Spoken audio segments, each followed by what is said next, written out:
Okay. So I see bracha twice. Yeah. That's because you're probably using two devices. But that's okay. Could be worse, I don't. you know. Translation. So as I Rabbi Green is here, so we can start. As I mentioned before, this is our last class of this series. Believe it or not, we discussed over 100 women over the years, and all those classes are available on the shul website. Actually, not all of them, but vast majority. It was really a remarkable journey for me, and thanks to you guys, I was able to learn a lot of passages in the Bible, and uncover a lot of stories and events and messages that otherwise I wouldn't even known about. So wanted to thank you guys for that. And what we're going to do is, I think this is a fascinating class today. Next week is going to be Hanukkah. We're going to take a week off, and the week after that is I don't know. We'll see. I'm planning of starting a new series, so don't worry. We're going to start a new series. It's still in the works, but it's going to be selected stories, passages, ideas from the Bible. We're going to go back and forth, different things in the Bible, things that I came across, things that I find interesting, relevant, and I hope it's going to be an interesting series. So we're going to continue at the same place at the same time after a short break with more stories in the Bible, but not necessarily about women.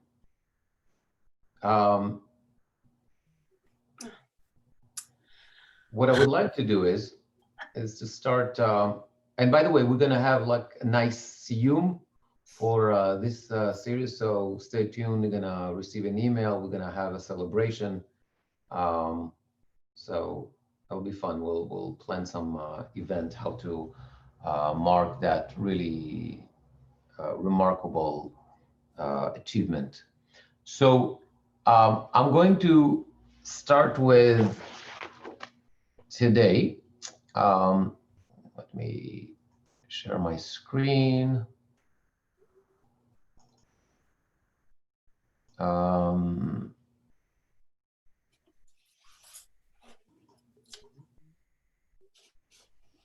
Okay. Everybody see that? Everybody see the slide? Just like go with your, okay, good. So today we're going to discuss Huldah. She was a Nevi'ah, she was a prophetess.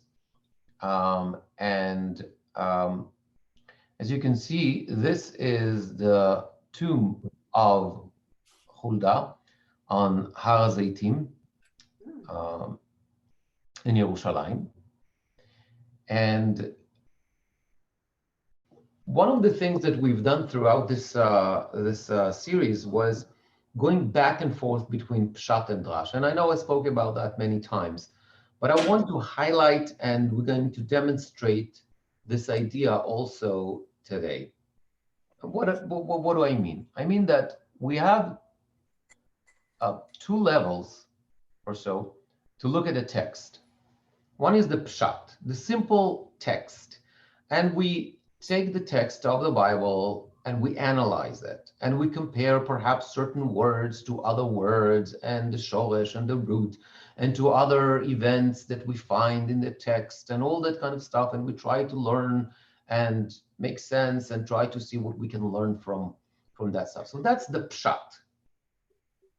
And then there's the whole other level that is called drash, which means things that are not written in the Bible, but rather it's a commentary, it's the understanding of the rabbis based on need, based on some sort of a, let's call it, urge to explain something, to tell us something, to send us a message, to teach us something, to show us that they use that medium of those words, all of those events, all of that story for something completely different, right? And we saw that, and that's the sum of those post-biblical sources that we dealt with throughout those years. So with that in mind, we're going to talk about Hulda, the story of Hulda, and we're going to try to see the story from both perspectives. Okay, I think it's going to be a very cool idea. So first of all, what do we learn about Hulda? What do we have? So Hulda was a prophetess in the times of King Yoshiyahu. And she's mentioned in two places in the Bible. One is Melachim Bet, Kings 2, and the second time is in the book of Divrei Hayamim Bet, Chronicles 2. Both sources talk about the same event, and we're going to discuss that today. So I didn't put it there yet, okay, because that's going to be the bulk of our class today. But what else is it that the rabbis in post-biblical sources tell us about Hulda? So in Masechet Megillah, we find the following. Tanu Rabbanan 48 נביאים ו7 נביאות נתנבאו להם לישראל, 48 prophets and 7 prophetesses prophesied on behalf of the Jewish people. Okay, so that's one piece of information. So according to the tradition, according to Chazal in the Talmud, there were 48 prophets and 7 female prophets. According to, by the way, to a later source in Seder Olam Rabbah, their list actually 10 female prophets and not 7, but whatever. Okay, later on in that sugya in Megillah, אמר רב נחמן, חולדה מבני בניו של יהושע הייתה, כתיב הכה בן חרחס, וכתיב התם בתמנת חרחס.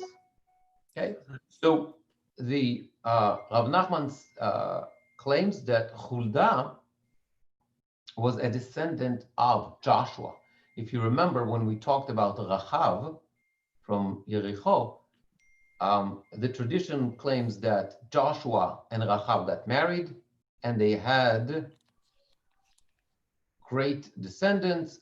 And I think we came across that midrash already in the past, that Hulda was a descendant of Joshua and Rachav. Same goes for Jeremiah, by the way. And we're going to see that later on today, that Hulda and Jeremiah, at least according to some of the opinions, were related. I'm not so sure exactly how, but the point is that it makes sense if they come from the same family, that they have the same ancestors, that they're also related. And of course, what we understand from that is the principle that what the rabbis are trying to teach us, right? It's not that important where you come from, who is your ancestors, right? They're trying to teach us that everything is possible. Rachav was a prostitute, right? Not much of something to put on the front cover.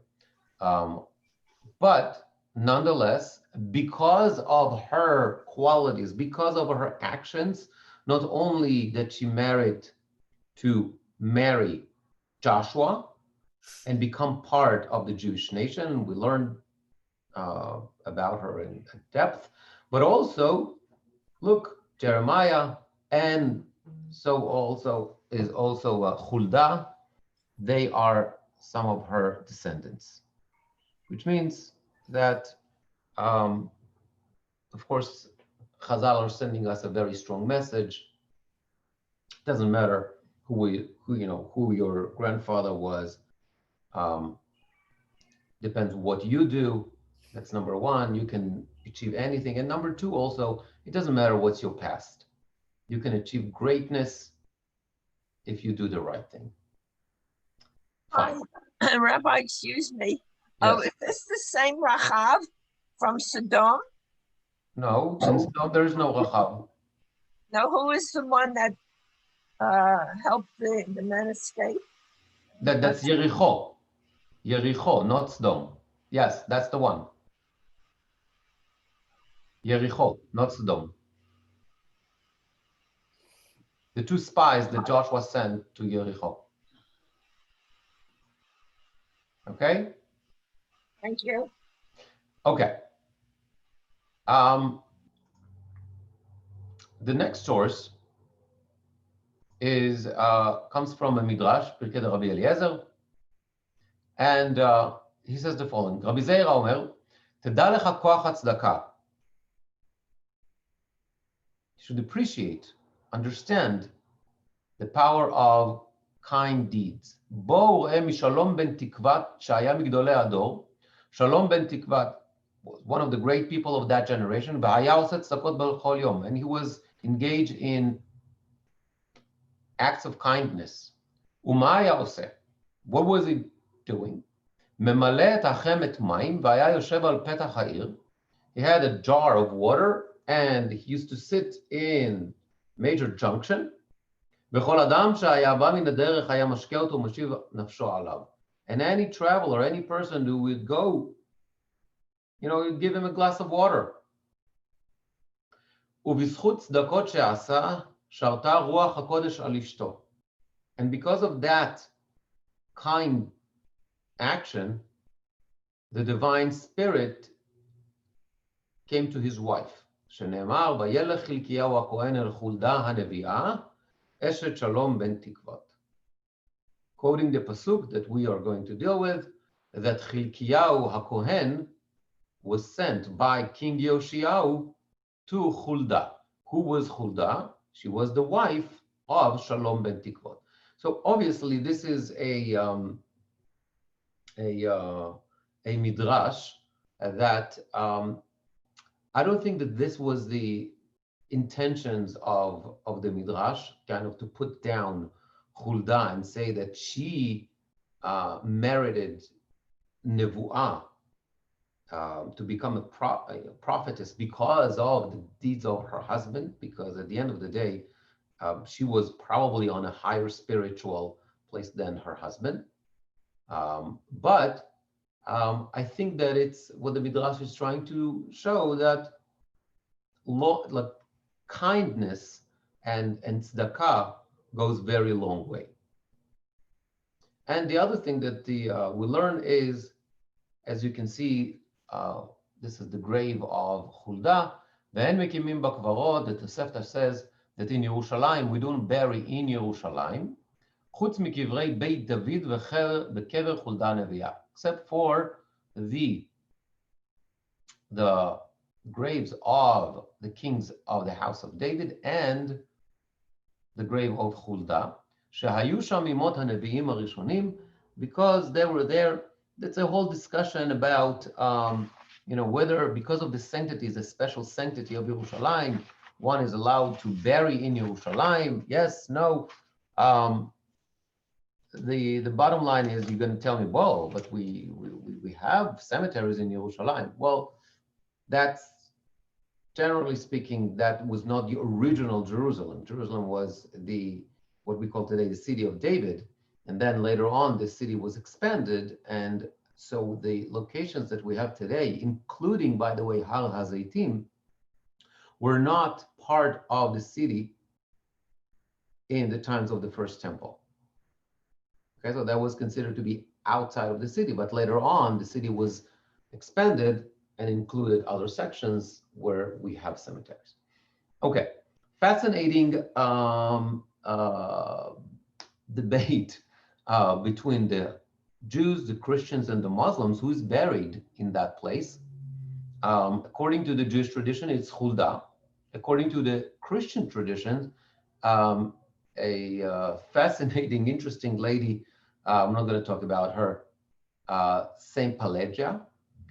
She was a nun. She started as a prostitute, whatever. A fascinating story by itself. And that's the tomb there. That's the grave of that Christian woman. And the Muslim tradition also have that this is the grave of Sufi saint, a Sufi Muslim saint by the name of Rabba al-Aduya. And either way, we believe that's the grave of Hulda. And but it's interesting that all traditions, both Christians and Muslims, believe that a woman is buried there, which probably makes sense.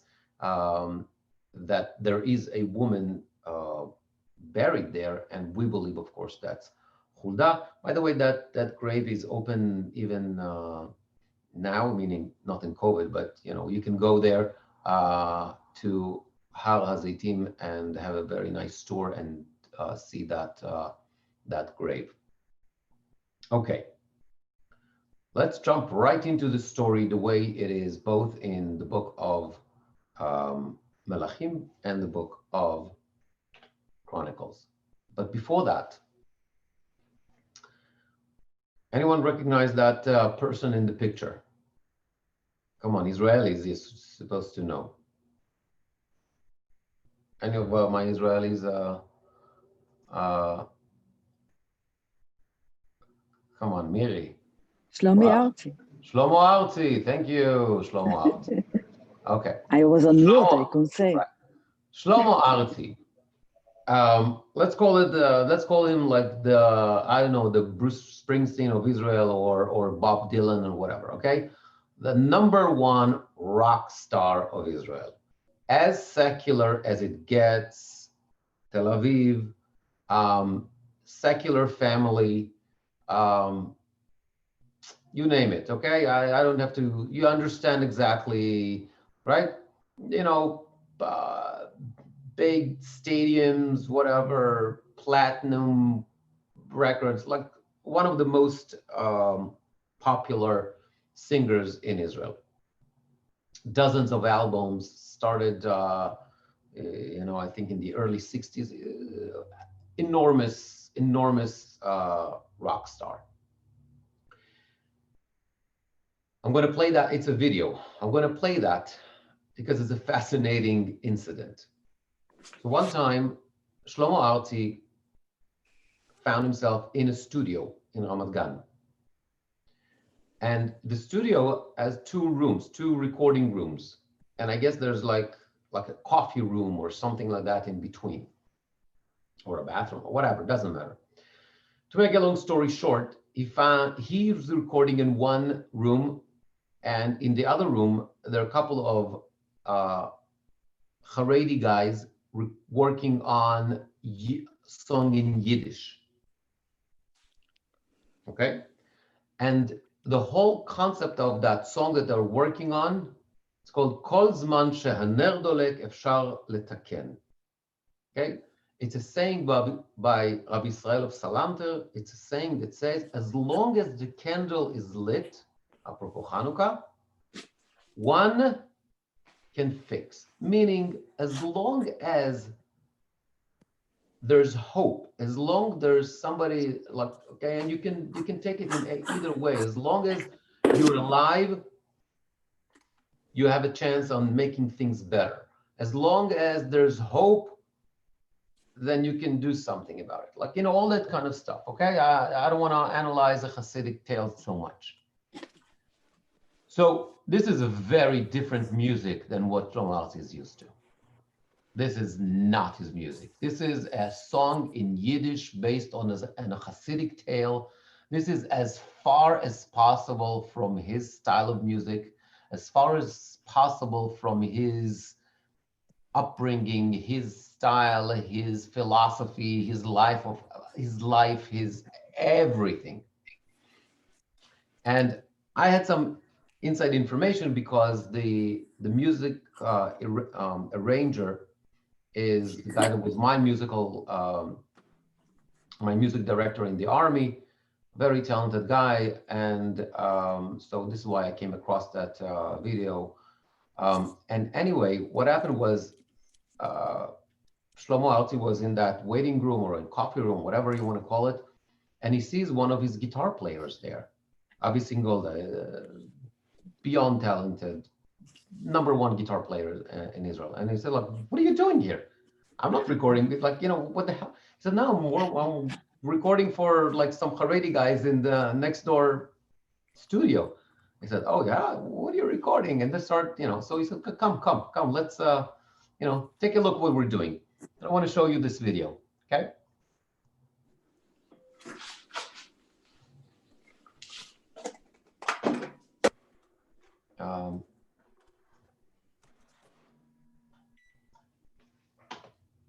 Why is it not happening to me?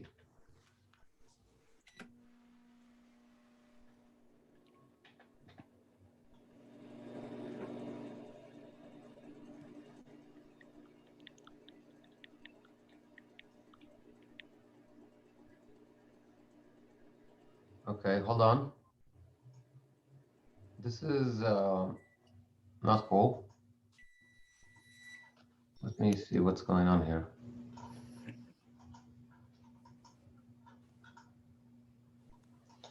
Okay, I can't play that video from some reason, but let me see if I can do something else. Hold on.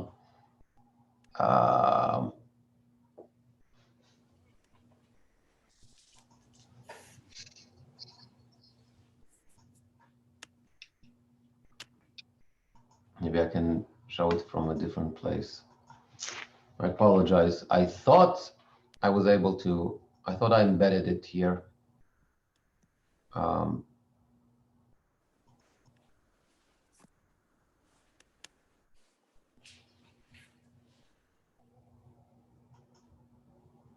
Just a sec.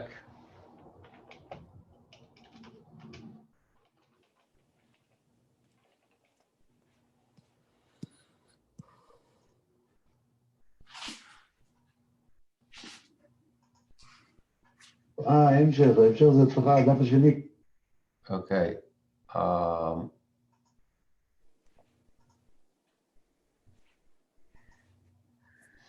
Tell me if you see this. We'll do it this way. מה עושים פה? מה אתם עושים פה? מה הם עושים? מה עושים? תקליט, לא? ביידיש. הוא כתב את המילים ביידיש למנגינות שקיימות פה, נכון? זה נקרא כל זמן שזברן דולך, נו? כל זמן שהלב דולק אפשר לתקן. אפשר לתקן... נשמע לי כמו שיר שלי. אבל נשמע. אתה לא מכיר את ירח? לא מכיר. עוד מעט נכיר את זה. עוד מעט נכיר את ירח. רגע, לא מבין מה הקשר התמים. מה? מה הקשר? אני מקליט באולפן השני, הם מקליטים באולפן הזה. אני מקליט שירים חילוניים, מה שהם קוראים דיכאון, והם מקליטים שירים שיש בהם שמחה. כהנא, לא כהנא, הוא כותב את המילים, והוא שר פה גייטרק. אתה שומע אותם אומרים גייטרק, אתה נופל ברצפה מצחוק. אז אתמול, אז שמעתי את המנגינה, וזה מזכיר לי את סבא שלי ואבא שלי שהיו שרים. כל זמן es brennt alles verrichtet ist der Mann. Die Ankelschuster ist gerät, wer weiß was wenn morgen sein. כל זמן שומר, wie long שומר bei mir, מודה אני לפניך, בשקט dank ich dir, כל זמן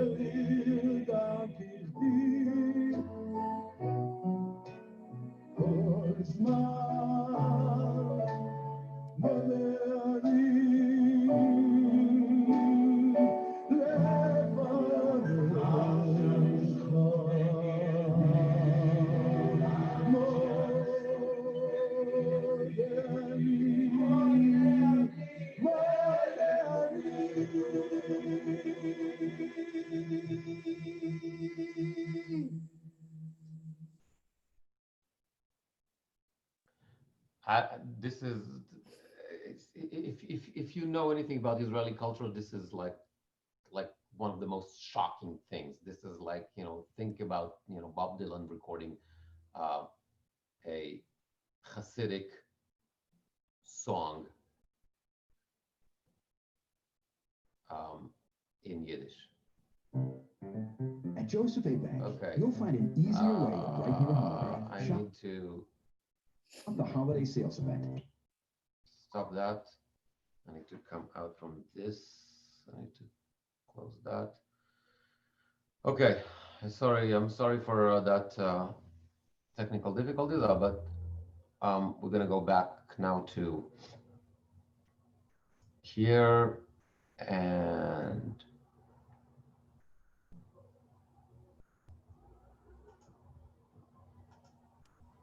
okay.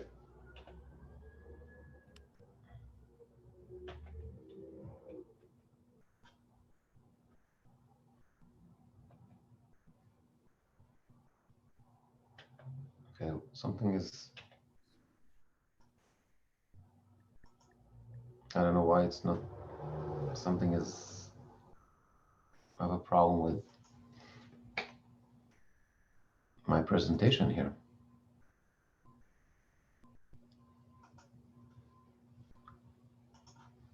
I'm sorry about that. I'm gonna try again. Here we go.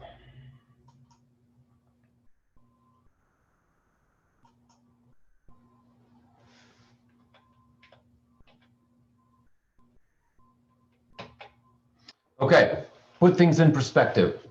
What is the time that we're talking about? We're talking about King Yoshiao. King Yoshiao is the king of Judah, right? We're talking about, he is the third king, I think, as far as I remember, from the end, before the destruction of the first temple. He is the grandson of Menashe, one of the most wicked kings of Yehuda. Menashe was his grandfather, and he was the king for 55 years. Then comes Ammon, that's Yoshiao's father. He died and he was assassinated, right? He reigned only for 2 years. So we're talking about 57 years at least of idolatry, major spiritual crisis towards the end. And because of what's going on during that time, those 57 years, actually, the decision by God was made to destroy the temple and exile the Jewish people. You have to understand at that time, the 10 tribes, the kingdom of Israel, is already in exile. Okay, so we're talking about after the 10 tribes already went to exile, the temple is still in Jerusalem. Things are really bad, mainly because of Menashe. And now comes Yoshiao. Yoshiao becomes the king at the age of 8. Okay, because his father was assassinated. He becomes the king at the age of 8, and he starts to realize things are not the way they're supposed to be. We are off the track. I recognize God, and he starts his spiritual journey. And the next time we're going to meet him is at the age of 26, when he's actually starting to do things. This is a famous painting by that actually tells, this is the reading of the Torah. We're going to talk about that in a minute, to King Yoshiao, by Shafan HaSofer to King Yoshiao. We'll see what we're talking about in a minute. Now, let's go into the text itself. I'm going to read it here in the Hebrew on the left side. You can read along the English, so you'll know what's going on. Ben 8 shana Yoshiao b'molcho. Yoshiao becomes the king in the age of 8. U'shloshim ve'achat shana malach b'Yerushalayim, and he was the king for 31 years in Jerusalem. Vayasa yashar b'nei Hashem, and he did the right thing in the eyes of God. Vayelech b'chol derech David aviv v'lo sar yamin u'smol, following the paths of King David.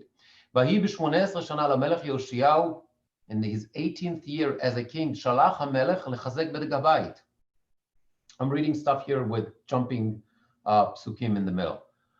Okay, at the 18th year of his reign, he decides to do a bedek habayit, meaning a major renovation of Beit HaMikdash. Now we understand bedek habayit is a concept. It's not only about mortar and stones, it's also a soul searching. It's also rehabilitation of the spiritual. It's not only about the bricks, it's also about the action. It's about everything, okay? It's also internal, it's not only external.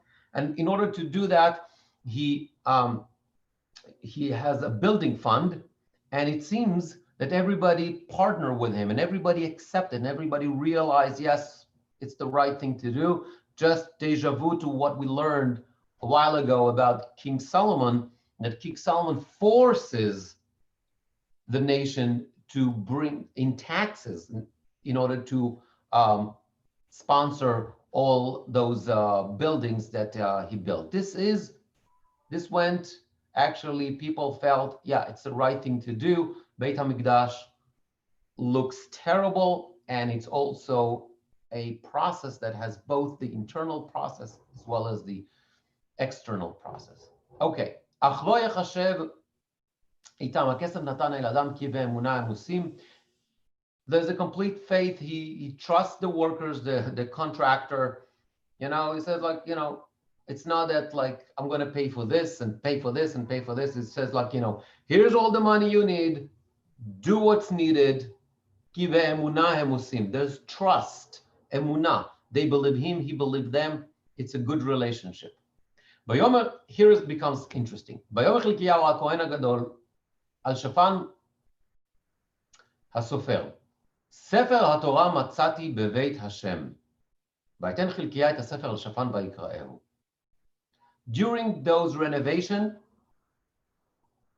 Chilkiah, the high priest, he found a Sefer Torah. What exactly that Sefer we're going to talk about in a minute. What exactly is written there? There's a debate, we're going to talk about that. But he found a Sefer Torah, which is a tremendous piece of news. Why is it so crucial? Why this is such a big deal? We're going to talk about it. And he reads it. ויבוא שפן הסופר למלך וישב את המלך דבר. And he comes and he gives the report to the king. ויאמר, הטיחו עבדיך את הכסף הנמצא בבית ויתנו על ידי עושר מלאכה ומפקדים בית השם. And he starts giving him also all the details. I skip a lot of psukim in the middle. You know, what the scope of the work and what they have done, and they, you know, they with the silver and the gold, whatever. No reaction from the king, because when I was him, the king said, okay, whatever, you're the professional, you know what to do. Doesn't require any reaction from the king. The king is the king. He's not a contractor. Then, פסוק י' ויגד שפן הסופר למלך לאמור ספר נתן לי חלקיה הכהן ויקראהו שפן לפני המלך. שפן הסופר says to King Yoshiyahu, Chilkiah, the high priest, found a book, a Sefer Torah, a book. He gave it to me. And he starts to read that book to the king, to King Yoshiyahu. What did he read? We're going to discuss that in a minute. But here's the reaction of the king, King Yoshiyahu. ויהי כשמוע המלך את דברי ספר התורה. And when King Yoshiyahu heard what's written in that Torah, vayikra et begadav, and he tear up his garments, his clothes. Reminds you of what? When you hear, God forbid, somebody passed away, right? You do kriya. He is in mourning. Obviously, he didn't hear good news. I don't know. ויצב המלך לאמור, and he says the following. לכו דירשו את השם בעדי ובעד העם. Go ask God for me and for the nation. Okay, we're going to talk about that. What exactly does it mean, Dirshu? It's a major word here. ובעד כל יהודה על דברי הספר הנמצא הזה. Go and find out what is the meaning of this book. What is the meaning of what's written there? כי גדולה חמת השם אשר נצתה בנו על אשר לא שמעו אבותינו על דברי הספר הזה לעשות ככל הכתוב עלינו. He realizes this is a major problem. He said, God is angry with us. God is angry with us and our fathers for not listening to what is written in this book. They didn't do what's written. They didn't act according to what is written in this book. Okay? I want to jump. There are a lot of questions, but I want to jump into the way it is in Chronicles. Very, very similar story. Again, Ben 8 שנים יאשיהו במלכו. Yoshiyahu is 8 years old when he becomes the king. ו31 שנה מלך בירושלים, and he is the king.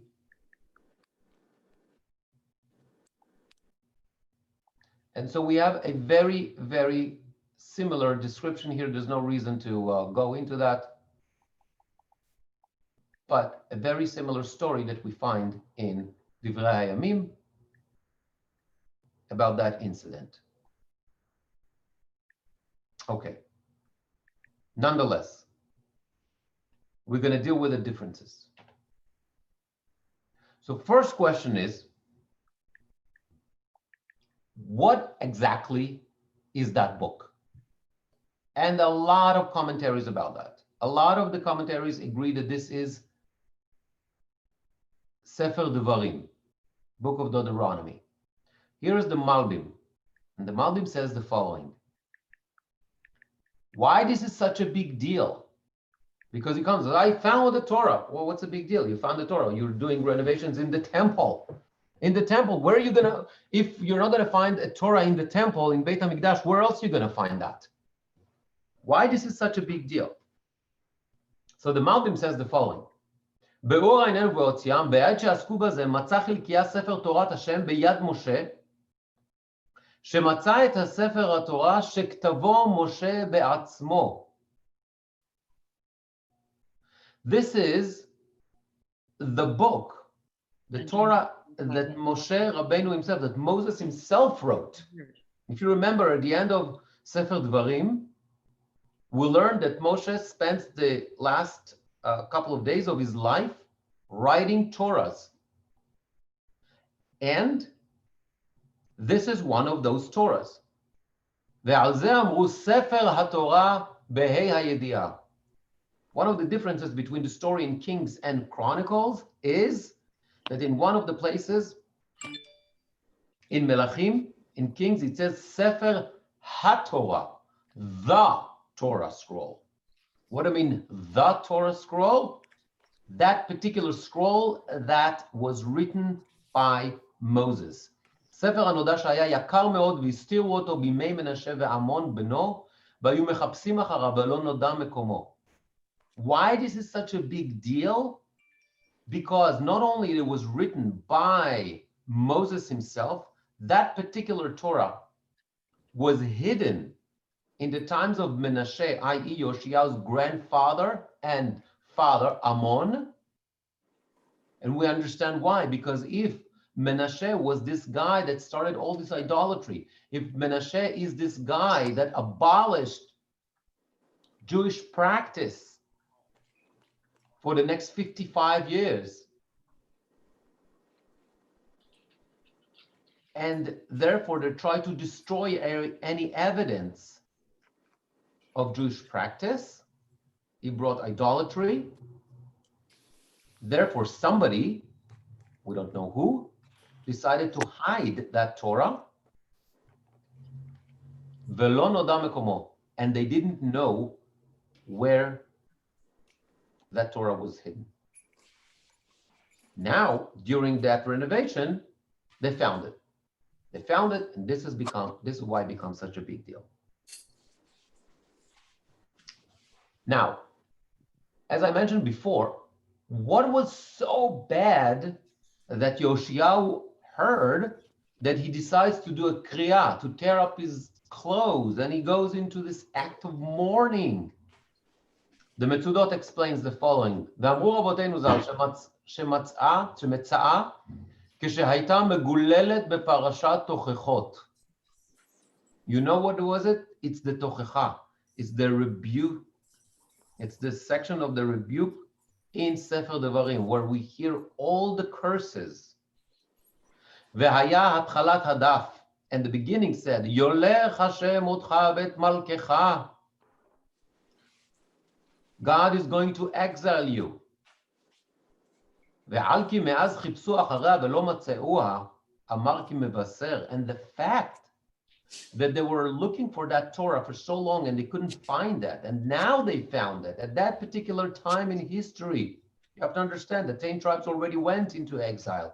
Things are not so great. The enemies are pushing the kingdom of Yehuda. This is 30 years before the burning of the temple. ספר התורה ההיא מצאתיה בבית השם ויתן בגומר, רצה לומר, הראה לו הנמצא כתוב בתחילת הדף, כי חשב את הדברים לאות ורמז להחריד את העם ויקראו כמטמיע או כמשתומם. Yoshiyahu, when he hears that, he takes it as a sign from God. He says, it's not coincidence that we found that Torah now. And it's not coincidence that that particular Torah is marked and it's scrolled at that particular place. And here is just like, I'm just going to give you 2 psukim from Sefer Devarim of that chapter of what we're talking about. והיה אם לא תשמוע בקול השם אלוקיך, לשמור את כל מצוותיו וחוקותיו אשר אנוכי מצווך היום. But if you do not obey Hashem, to observe faithfully all his commandments and laws which I enjoin you upon you this day, all these curses, and there's a whole list of terrible curses, I'm going to skip them, come upon you and take effect. And one of them, and this is what, according to the Mitzudot, is the first pasuk where exactly Yoshiyahu hears the following pasuk. Hashem will drive you and the king you have set over you to a nation unknown to you or your fathers, i.e. exile, where you shall serve other gods of wood and stone. Terrible, terrible, terrible fate. Yoshiyahu, when he hears that stuff, he takes that as a sign, and therefore he makes kriya, he tears up his clothes as mourning, and he said, we did wrong, both us and our fathers. We are now risking and going into galut, to exile for all that stuff that we have done.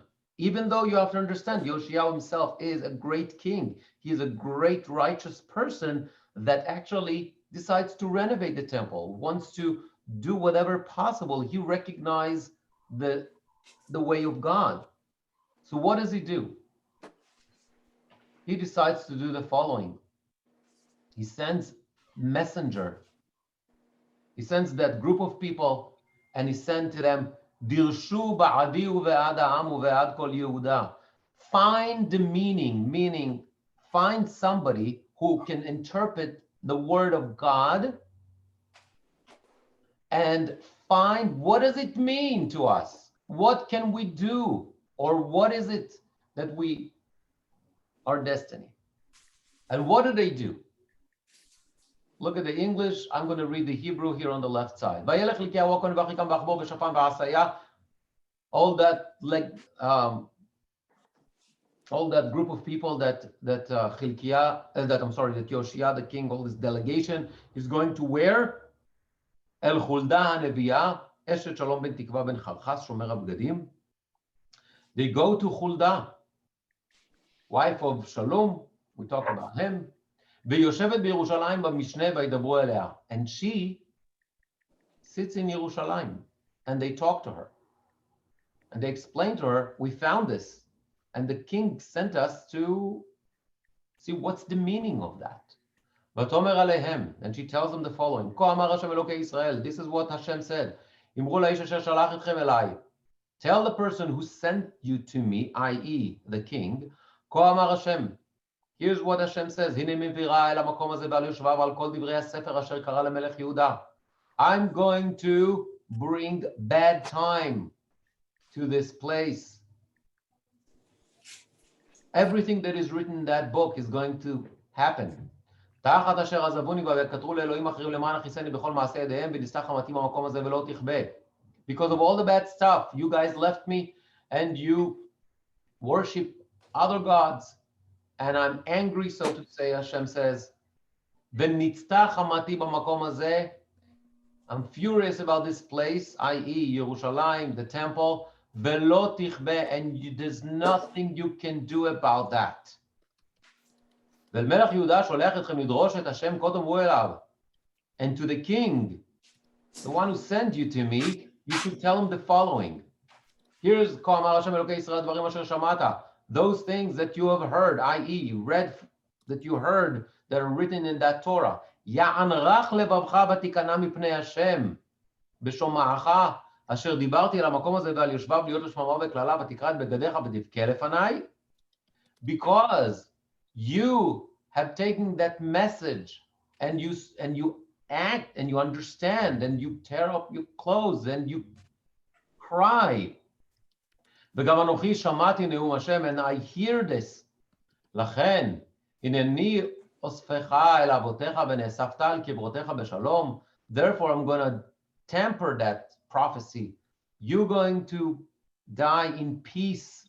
ולא תראינה עיניך בכל הרע אשר אני מביא על המקום הזה וישובו אל המלך דבר. And you're not going to see all this catastrophe that I'm going to bring on that place. And so they brought back the reply to the king.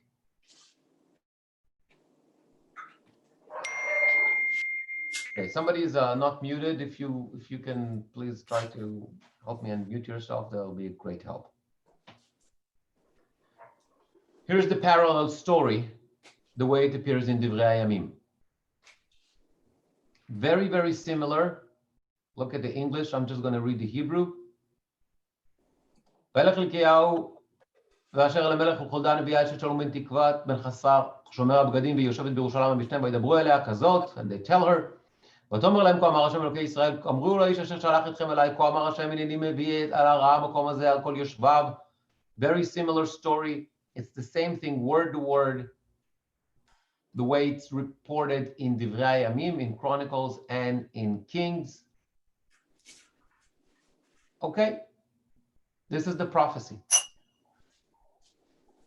Very, very, very depressing, right? Now, they come back to Yoshiao and then tell him, and they tell him that he is the king. What is he going to do? What can you do when you get a prophecy like that? I'm so furious, there's nothing you can do to change that. He's the king, and he is the righteous king. Very, very difficult situation.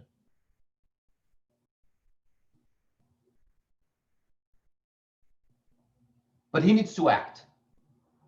And Yoshiao springs into action. And he starts a tremendous reform. And one of the things in that reform is getting rid of all the avodah zarah, of all the idolatry. But that's not enough. And he's like working like crazy. The psukim that I skipped in, especially in some of the sources, tremendous details of all the stuff, all the action, and he himself goes out and he does all that stuff. And the question is, why? Why? You just got a prophecy that tells you it's over. Right. It's over. God has made a decision. It's over. Yes, you yourself, okay, I understand. Because you are righteous, I'm going not to do that now. I'm going to wait until you die, so you not have to witness all this catastrophe, but there's nothing you can do to prevent it. Nonetheless, he starts to work like crazy. And here's the question. Is there anything in what Huldah says that gives Yoshiyahu the sense that perhaps there's hope? Perhaps not everything is lost.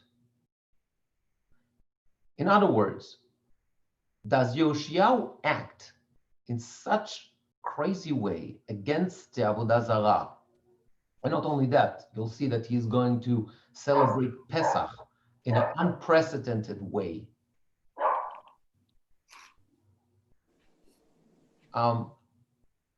Is it because he doesn't hear what Huldah says? Or perhaps he's got a different interpretation.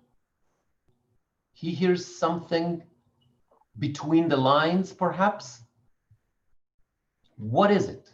What is it going on? And what I would like to suggest, which I think is a little bit... Shows I'm that, on it and I don't hear anything. well, I see you. okay, I'm closing because I don't belong. And perhaps what I would like to suggest is that we have two versions. The versions in Chronicle and the versions in Kings. And even though that we looked at the text and we see that it's very, very similar, almost identical, those two versions tell different stories. Let's try to see if we can analyze that. It's a little bit controversial. Just play along with me. Okay. Here we go.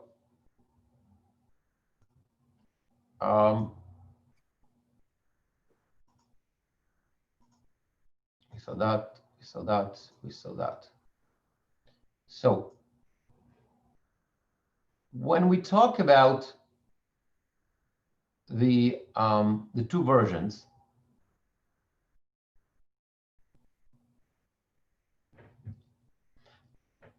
we have Kings and we have Chronicles. What's the differences and what's the similarities? So I put it in two slides because we have before the prophecy of Huldah and after the prophecy of Huldah. In the book of Kings, we see nothing about the first 18 years of Yoshiyahu.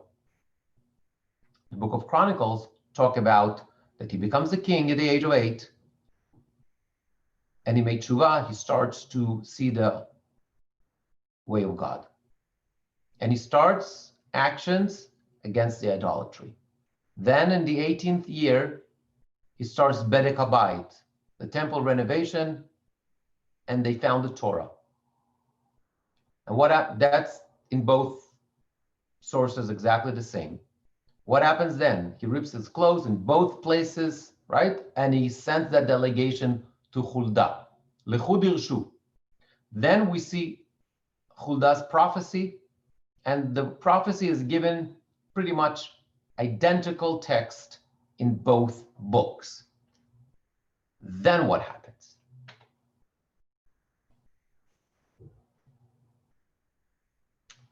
And this is fascinating. What I would like to suggest is that there's a difference between the story in the book of Kings and the story in the book of Chronicles. There are two faces, there are two ways to interpret that prophecy of Huldah. One is the pshat. The pshat is the way we read the psukim the way they are. It's in a simple way. We read the psukim, and from that, it means pu'anut. It means there's no hope. It means you guys are doomed. That's our understanding of reading of the text.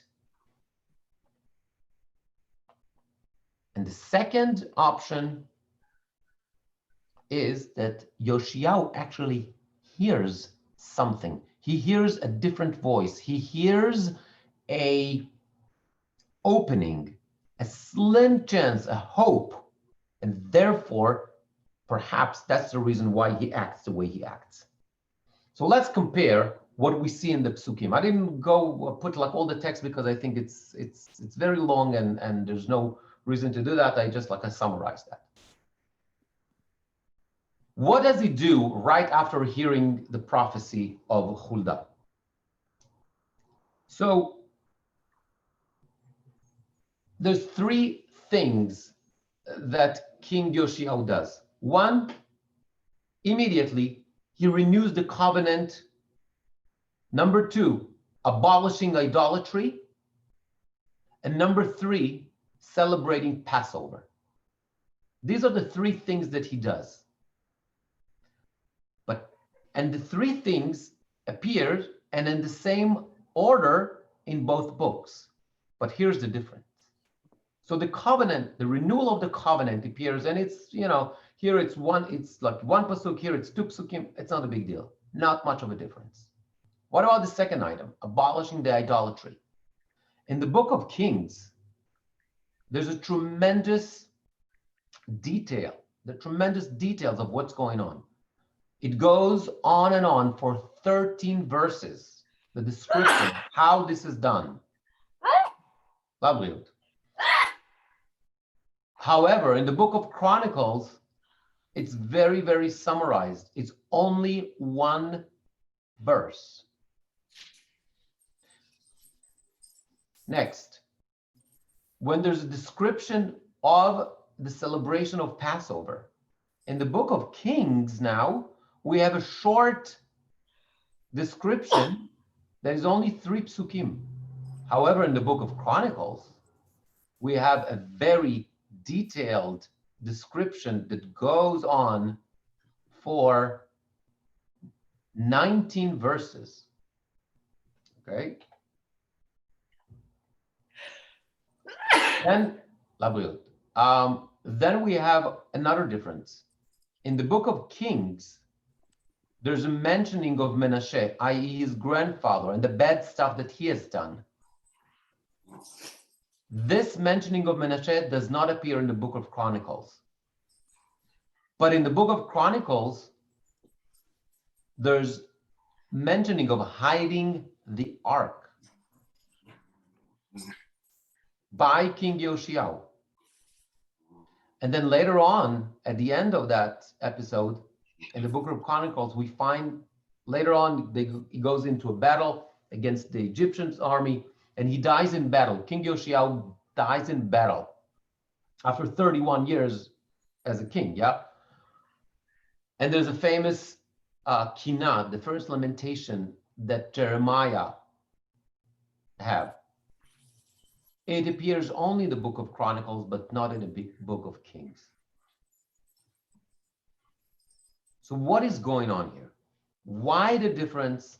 And what story and what part of the story each book is trying to tell us?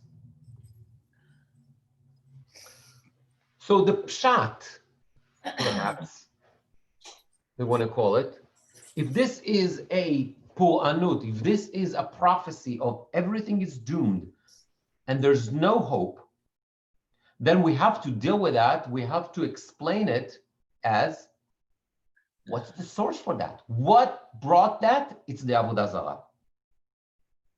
And therefore, if it's the Avodah Zarah, it's the idolatry, we need to focus on the anti-idolatry actions. And that's what we see in the book of Kings.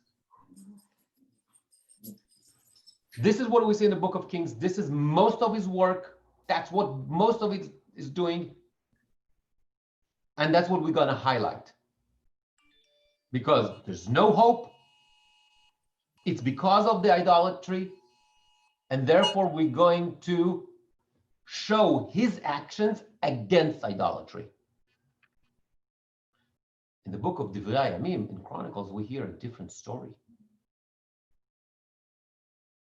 The story is what Shlomo Artzi sang. Is it possible to fix things because the candle is still lit? Candle's still lighting.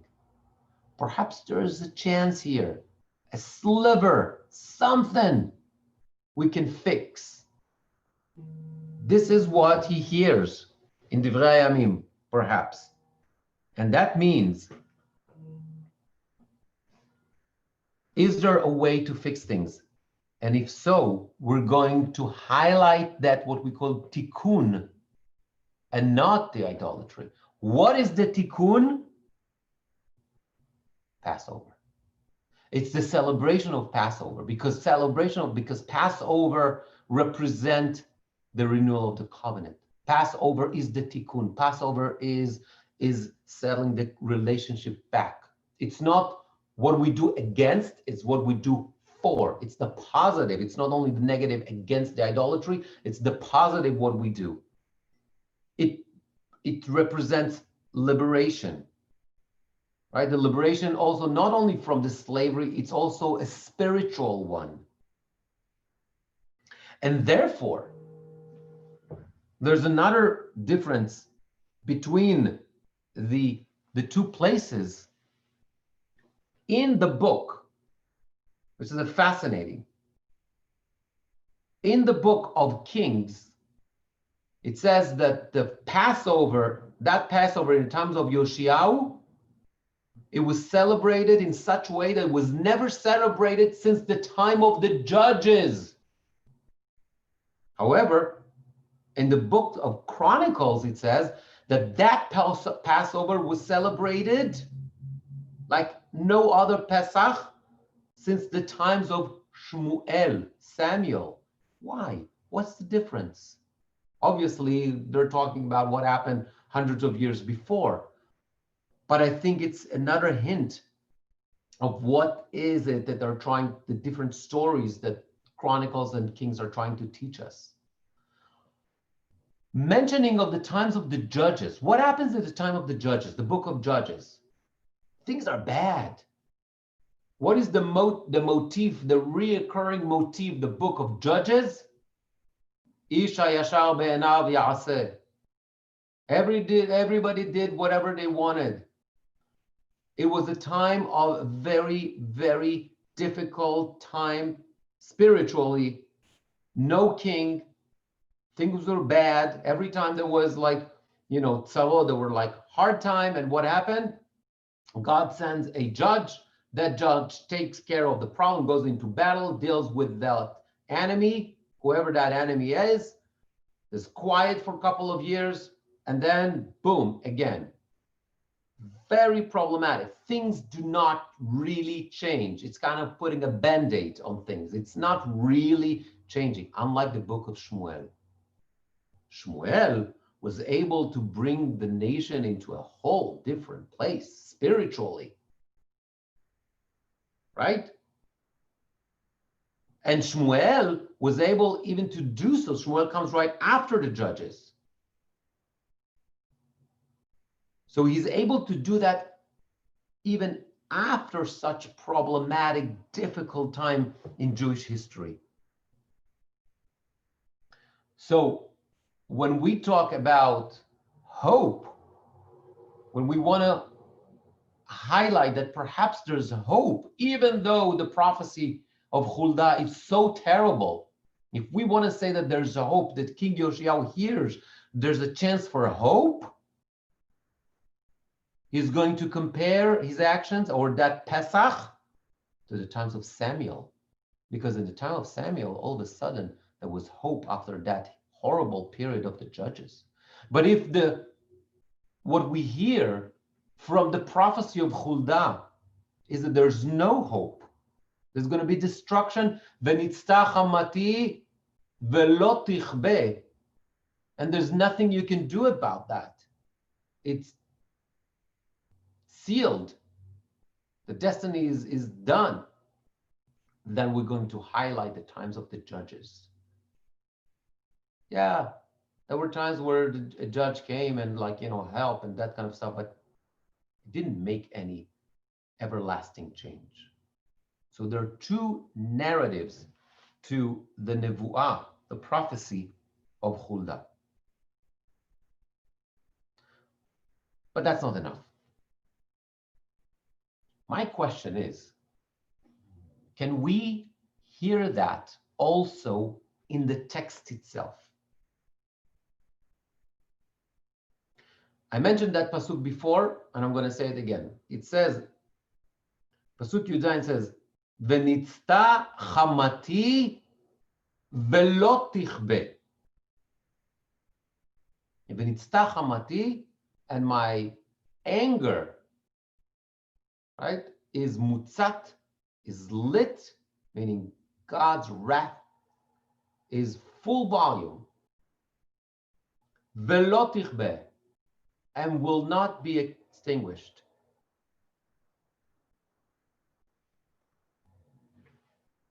This seems like straightforward destruction. Nothing you can do about that. But I would like to suggest there's another way to look at that pasuk. And perhaps this is what Yeshayahu is hearing. When we say vav, ve'lo tichbe, we know that in the Bible we have two ways of dealing with a vav.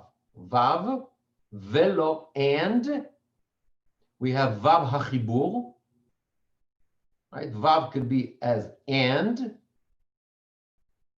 lechaber, to attach, and also in the Bible we have vav hahipuch. Once you add a vav, it flips to the opposite meaning. Okay, I don't want to go into that, that's grammar, but it's a principle that we see throughout the Tanakh many times. So you add a vav and it flips to the opposite. It's called vav hahipuch. And what I would like to suggest, that perhaps in Divrei Hayamim, the book of Chronicles, what he hears, Yoshiyahu hears, is the vav hahipuch. Flips the thing. And how we read it, yes, nitztach hamati. Yes, I'm angry, God says. Yes, I'm furious. Ve'lo tichbe, meaning but. However, nonetheless, lo tichbe, it will not be extinguished. What is that it? It's not God's wrath. It's not the anger. It's the promise. What is that promise? It's that promise that we read in that book of Torah that I found at the end over there. גם בהיותם בארץ אויביהם לא מעשתים ולא חליטים להפר בריתי איתם. I will never violate my covenant with them. I will always, God says, always remember the covenant, no matter what, even in the worst case scenario. So perhaps Yoshiyahu hears that ve'lo tichbe as, however, it will not, the promise that God made to us is not going to be extinguished. As we say, like, for example, in the Haftarah every week, and the blessing of the Haftarah, we say, Shelo yichbe nero le'olam va'ed.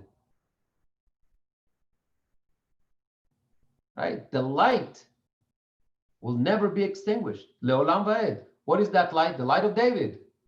The future of the Jewish people. I think that Yoshiyahu doesn't start working so hard against idolatry renew the covenant, all that kind of stuff, if he didn't think that there's a way to restore things, to fix things. There's hope. He heard the two things. There's going to be tragedy. There's going to be difficult time. There's going to be a puranut. Very, very, very difficult one. However, if we can renew the covenant, if we can get rid of, abolish the Avodah Zarah, if we can create a Pesach like in the times of Samuel, maybe there's hope. That is, he hears. And that brings us to another thing. If you remember, in that, when we compare the two texts,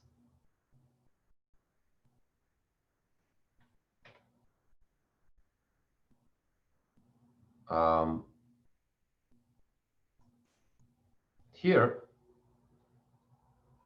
said that the hiding of the ark appears in the book of Chronicles, and it doesn't appear in the book of Kings, but the mention of Menashe appears only in the book of Kings. The mentioning of Menashe, we understand, we already talked, we just said. Because if there's no hope, then we understand why it's happening there. Menashe is responsible for that.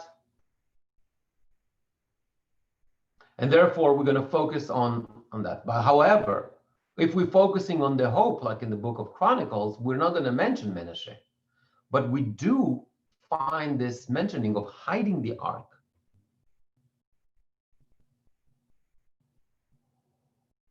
Shetziva, Radak says, I apologize, I forgot to put it there.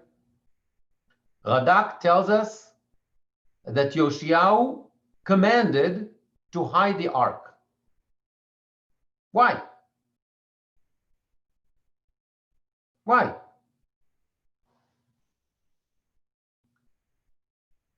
Here's look at the Gemara. There's a very similar, by the way, source in the Bavli, but I chose the Yerushalmi. It says the following: "V'shenignaz Aaron nignaz imo tzimtzenet haman v'tzlochit shemen hamishcha u'maklo shel Aaron." In the ark, what's there in the ark? And in addition to the tablets that we know about, it's also the man. There's a jar of manna, still from the times of the temple, and shemen hamishcha, the special oil with which they used to anoint the king, and the staff of Aaron. Mignazo, who hid the ark with all those items, all those articles? Yoshiyahu genazo, Yoshiyahu.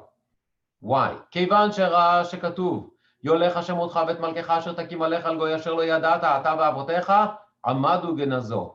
Back to that pasuk that you read in that Torah scroll that was found, he read that they're going to go into exile. So he decided to hide the ark.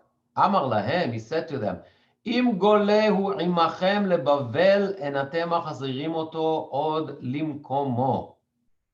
If this ark is going to go with you to Bavel, then you can't bring it back.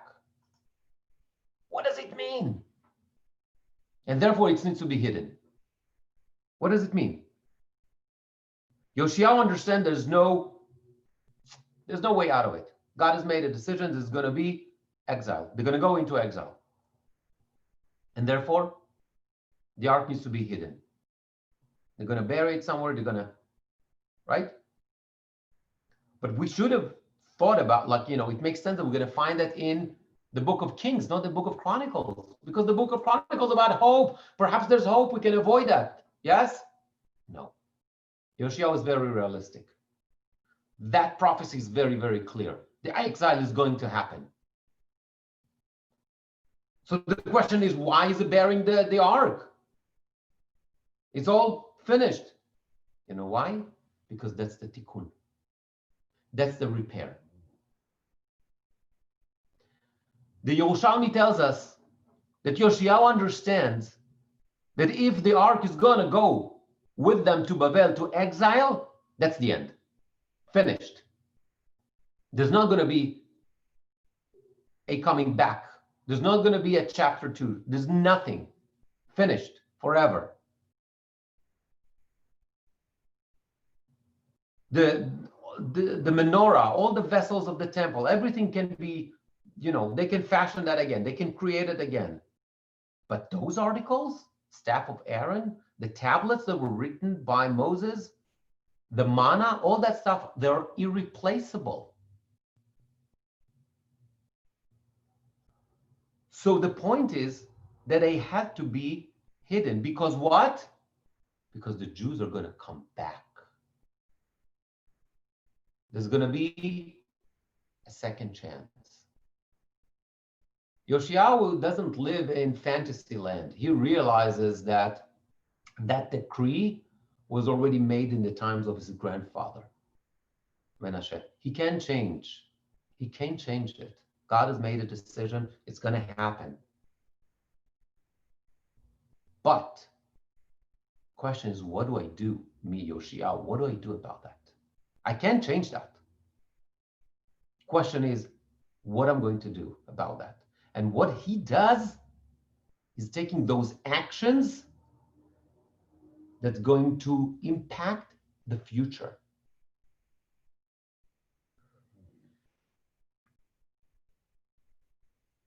Think about it.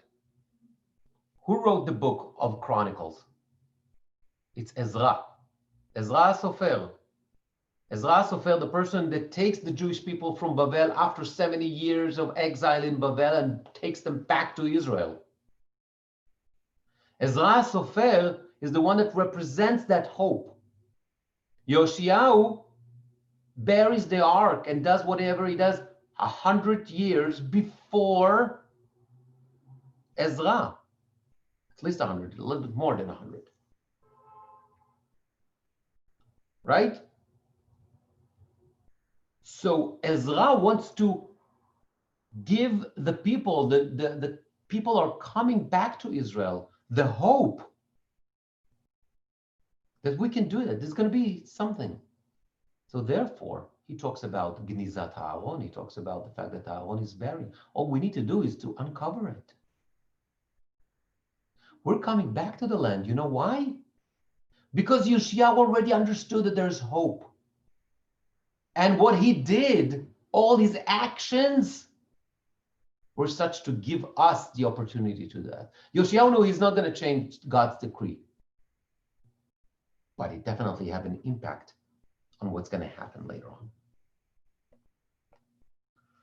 So when Yirmiyahu, I talked about the lamentation of Yirmiyahu on Yoshiyahu when Yoshiyahu dies.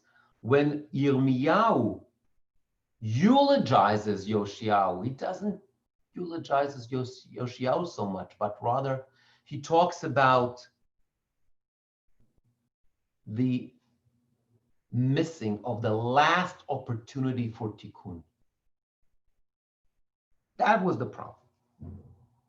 Because Yoshiyahu's children in 30 years are going to be led into destruction and into exile.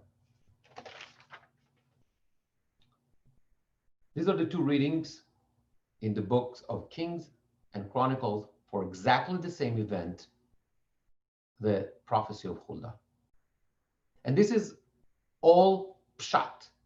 This is just a reading of the text way it is given to us in the Bible. What I would like to do now, for a couple of minutes, is take it from a different perspective. And that's from perspective of the Drash.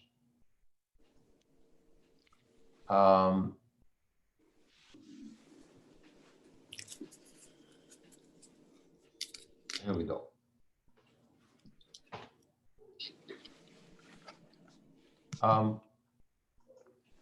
Why is it not happening? Okay. I want to borrow a term that the Gemara gives. The Gemara in Masechet Pesachim says, Nevi'im shenitnab'u be'oto perek. Meaning, different prophets that give prophecy at the same time around the same time. I don't want to go into that, but the Gemara in Baba Batra talks about Hosea, Micha, Amos, and Yeshaya, 4 prophets. And the Gemara discusses and says, like, why do we have to have 4 prophets at the same time? And they're talking about pretty much the same prophecy, the same destiny, and the same geographical area. So what do we need 4 different individuals to give that prophecy? Okay? And the bottom line conclusion from that discussion is that, I'm making short, that every prophet has his or her own style, and therefore we need 4 different prophets, because the word of God goes through, let's call it a process, goes through the prophet before it comes out, and it's going to come out in a different way, meaning the style, the personality of the prophet plays a role in how God's word is being delivered. Okay? And different people hear different things. Now, Chazal did not talk about Huldah and Yirmiyahu and Jeremiah as 2 prophets that are prophesying at the same time. But I'm going to borrow that term from Chazal and I'm going to implement it here as well. Why? Because the Gemara in Masechet Megillah says the following: Huldah dichtiv vayelech Hilkiyahu haKohen ve'Achikam ve'Achbor. And here's the question: Ubimkom dekai Yirmiyah heichi mitnabei ihi. We have, let's call it, a senior prophet, Jeremiah. How does she have the chutzpah, so to say, to give a prophecy when there's a senior prophet at that time, at that place? The question that Gemara asks is the following. We hear that King Yoshiyahu decides to send the delegation to Lidrosh et Dvar Hashem. What is the meaning? He wants to know what's the meaning of what he just read in the Torah scroll. He didn't tell him to go to Huldah. He told him, go and find what it means. The delegation decides to go to Huldah and not to Jeremiah. Why? He was the senior prophet. It's like you have a senior rabbi and you go to the assistant rabbi for a question. No, it makes no sense. Why would you do that? And specifically in such an important matter. And we know that to Jeremiah, because she gave like this prophecy, like, small prophecy. Jeremiah gets a whole book. So the first answer, Amre be Rav Mishmei de Rav. Rav has one answer. Huldah krovat Yirmiyah ita velo hava makpid aleh. They were relatives. Okay. And therefore, because they're relatives, Jeremiah didn't object that Huldah gave a prophecy, even though he was there. In the family, she's my cousin. What's the big deal? We understand that. Question is,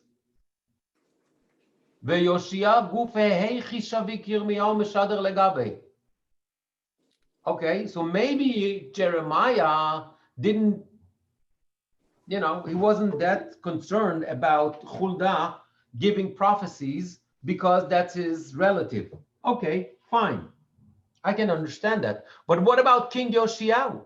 King Yoshiyahu himself, or at least his delegation, should have known better.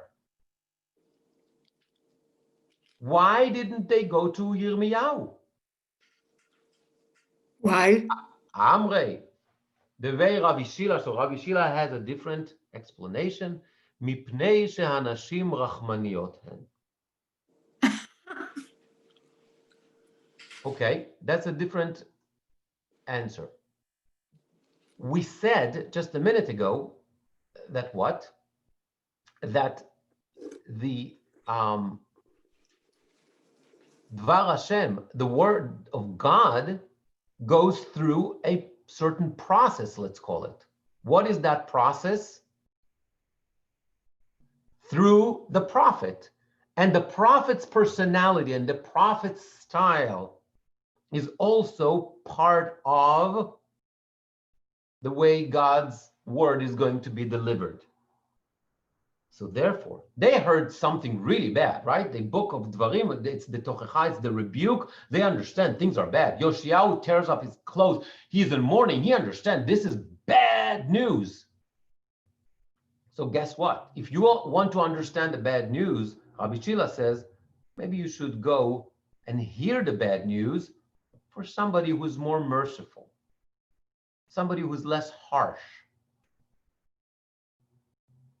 Okay? Women are more compassionate.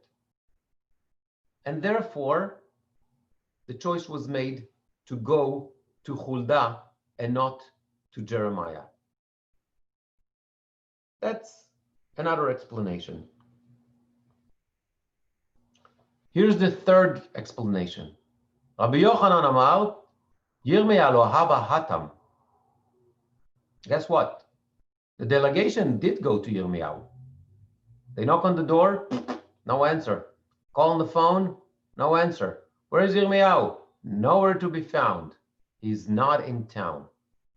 What do you mean he's not in town? Shehalach lehachzir aseret hashvatim. Jeremiah, he was not there physically because he went to bring back the 10 tribes from their exile. Whoa, this is big. Why I'm saying this is big? Rabbi Shila said that they wanted to hear the prophecy, whatever the prophecy is, from somebody who's more compassionate, and therefore they decided to go to Huldah because she was a woman. That would put us automatically a contrast, to go put Huldah in a contrast versus Jeremiah. That means if she's compassionate, that means he's not. Rabbi Yochanan says no. It's not exactly. What is Jeremiah doing? He went to bring back the 10 tribes, or at least to try. Who sent him? I don't know. Is it real? I don't know. It doesn't matter.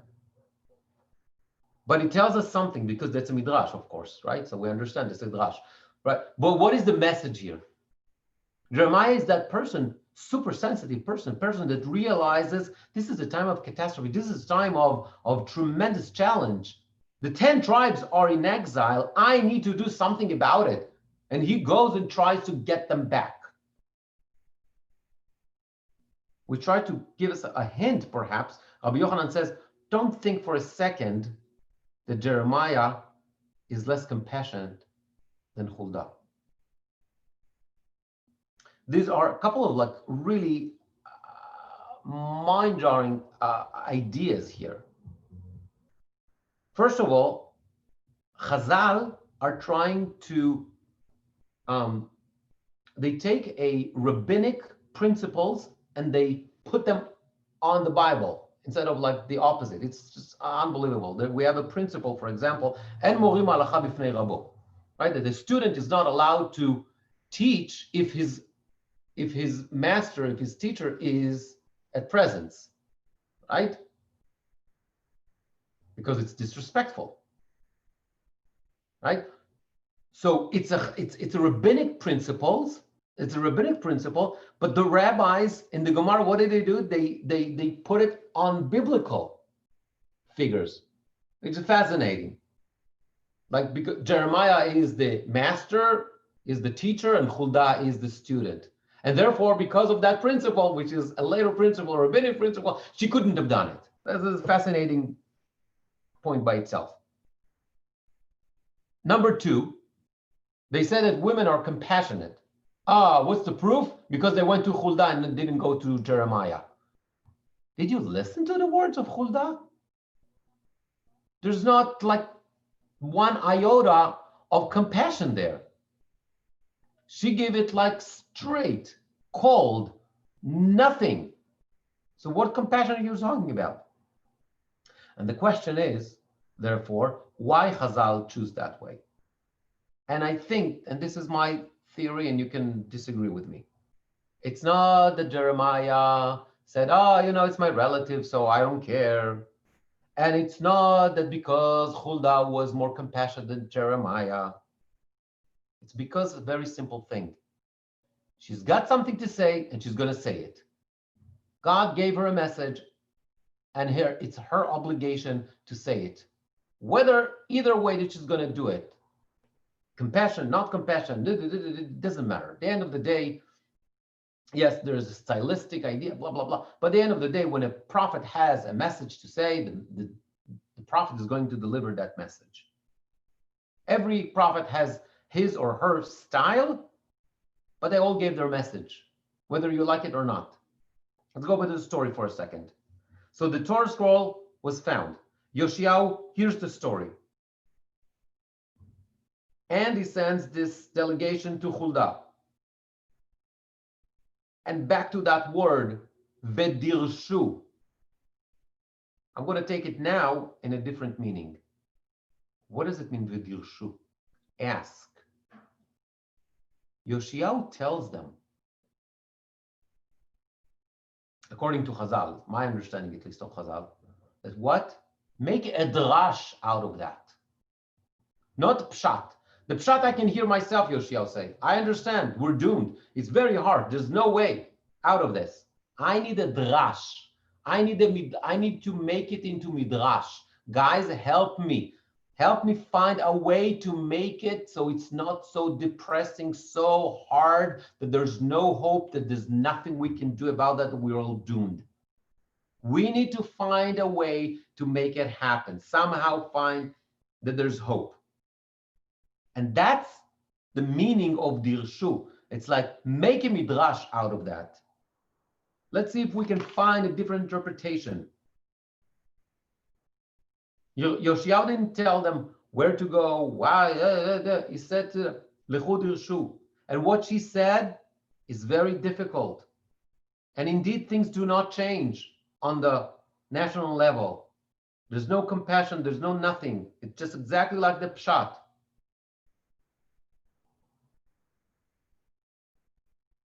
And then Yoshiyahu starts acting. He renewed the covenant. He is like abolishing the Avodah Zarah, and he's celebrating Pesach. What, Yoshiyahu, didn't you hear the prophecy? What's the point? What are you doing? The decree was made already. God has decided. What are you doing, Yoshiyahu? It makes no sense. And I think that Yoshiyahu says something like, you know what, Huldah? If this is what you're telling me, meaning you just repeat what I already read in the book, then I have no interest in listening to you. I'm sorry. I can read myself. I understand what I read. I'm asking for a different interpretation.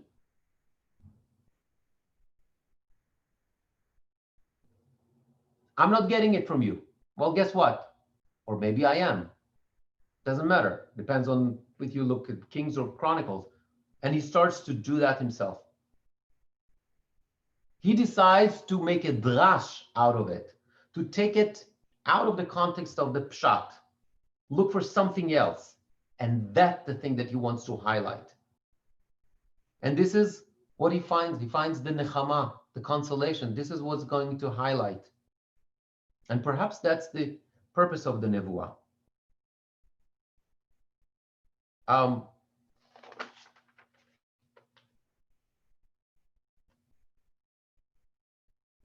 When we talk about this idea of this prophecy of Huldah, it's very similar. We have a little bit of a deja vu to a different prophecy. The prophecy was given to Chizkiyahu. Remember, Chizkiyahu was very sick. And because of his good actions, and because he, so God decides to give him extra 15 years. And the question is why? The 10 tribes are already in exile. God brings two righteous kings, Chizkiyahu and Yoshiyahu. And together, they reign for a very long period of time, close to 50 years. Yeah, they're not going to be able to prevent the exile. They're not going to be able to prevent the destruction of Yerushalayim and the temple. But the point is that everything they did trying to get people back to the right path, it was not for nothing. Their action did have meaning. And also it played a major role in the life of the Jews in exile. You know what? It prepared them for life in exile.